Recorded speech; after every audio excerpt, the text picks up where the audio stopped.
Lorsque M. Lothar, directeur de la cave Sœur d'Arc, m'a appelé pour m'annoncer que les vignerons avaient décidé la démolition de ce château, à moins que dans les 6 mois, on trouve une idée pour qu'il ne le soit pas démoli. À ce moment-là, la Fondation du patrimoine ne pouvait pas aider la cave coopérative propriétaire. Mais ce que j'ai dit à M. Lothar, c'est que si une association se montait et passe un bail amphithéotique avec la cave propriétaire, la Fondation soutiendrait ce projet. Ce qui a été fait très rapidement, mais ce qui a été fait encore plus rapidement et avec beaucoup de courage, c'est l'action de M. Jean-Yves Bareil et ses amis. Très rapidement, la cave a compris l'intérêt de restaurer ce magnifique patrimoine qui maintenant a montré l'efficacité pour le vignoble et pour la renommée de la cave Sœur d'Arc. Depuis qu'il est restauré et depuis que la dégustation se fait au pied de ce château sur des barnums, je pense que les viticulteurs sont très contents de voir que le château de Flandry a repris belle allure.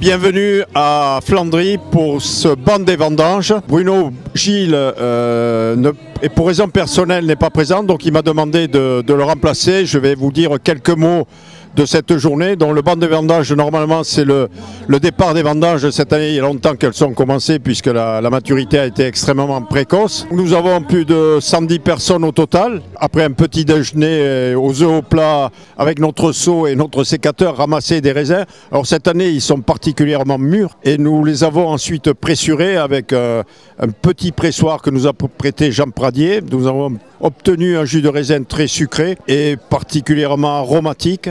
Et les enfants se sont régalés de goûter ce raisin. Et Daniel Payès a largement expliqué le pressurage du raisin ainsi que ce qu'on faisait du reste, parce que c'est important. Donc dans un premier temps, on obtient un jus de raisin qui, encore une fois, a été cette année absolument extraordinaire en sucrosité.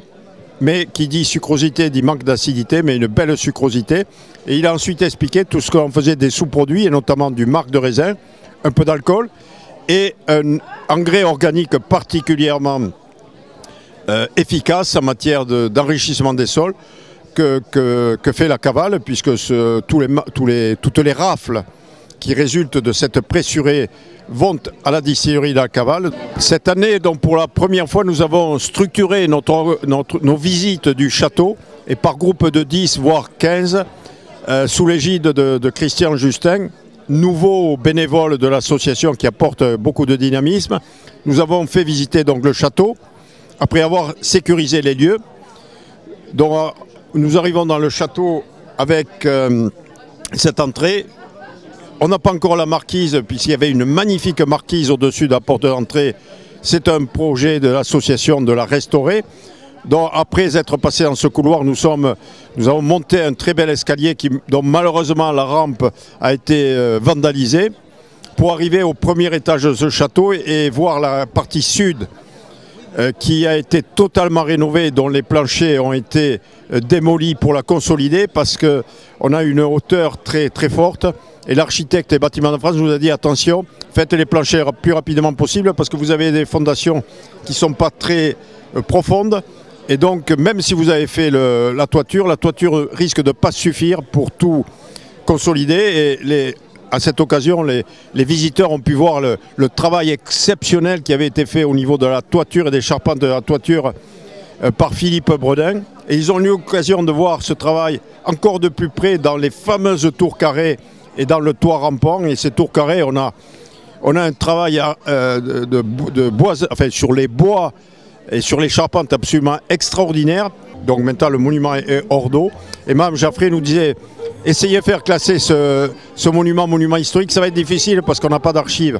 Et donc il faut des éléments historiques, on va essayer de les trouver. parce que les aides seront encore plus importantes et il y a encore beaucoup de travail à faire sur les façades extérieures et surtout sur l'intérieur. Je me souviens de magnifiques vitraux qui ont été détruits. On en a gardé certains morceaux et à partir de là, on essaiera de refaire tous les vitraux. Mais il y a encore un travail fantastique à faire. Et donc on a besoin de faire un appel aux souscripteurs. On a encore un gros travail à faire sur ce château. Ma vigne, elle est grande comme un mouchoir de poche, bravement crochetée à flanc de coteau. Je la bine à la main avec ma pioche et la vendange avec mon couteau. Elle est grande comme un mouchoir de poche. Rien qu'une bosselée en bon cépage, 3 rangs de pinot, 2 de sauvignon. Ça suffit ben à notre ménage.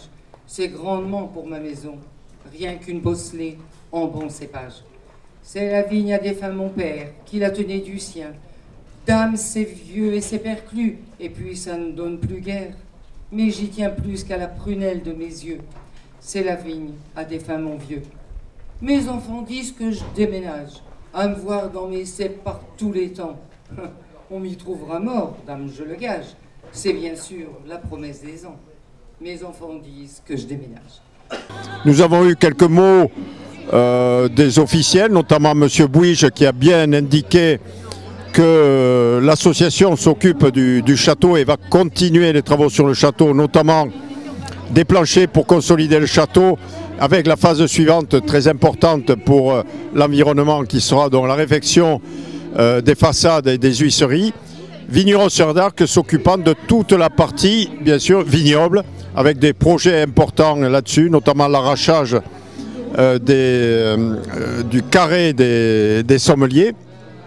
Donc, vu les besoins financiers que j'ai évoqués, nous avons besoin de souscription. Vous avez ici un bulletin de souscription qui vous permet pour 175 € d'avoir 3 bouteilles de Flandrie, qui est du niveau toques et clochers, donc 3 bouteilles sur 3 ans, qui vous permet pour 175 € avec un chèque 75 € pour la cave, qui correspond à la contrepartie que vous avez, et un chèque de 100 € qui ira directement à la Fondation et Patrimoine, et sur lequel vous aurez une réduction fiscale de 66 €.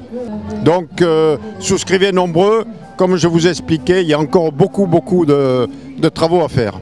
Merci d'avance. Nous allons terminer par un repas préparé et servi par toute notre équipe de bénévoles, que je remercie encore une fois, et je terminerai avec un mot, avec beaucoup d'émotion sur tous nos chers disparus, Jean-Yves, Yves, Henri, Didier et Gérard, notre dernier disparu qui était la simplicité, l'efficacité et la discrétion même, et qui, tous les 5 restent très présents aujourd'hui parmi nous. Au revoir et à bientôt, à l'an prochain pour le Banc des Vendanges 2023. Que reste-t-il de nos amours? Que reste-t-il de ces beaux jours? Une photo, vieille photo de ma jeunesse. Que reste-t-il des billets doux, des mois d'avril, des rendez-vous? Un souvenir qui me poursuit sans cesse. Bonne année, cheveux au vent, baisers volés, lèvres mouvants. Que reste-t-il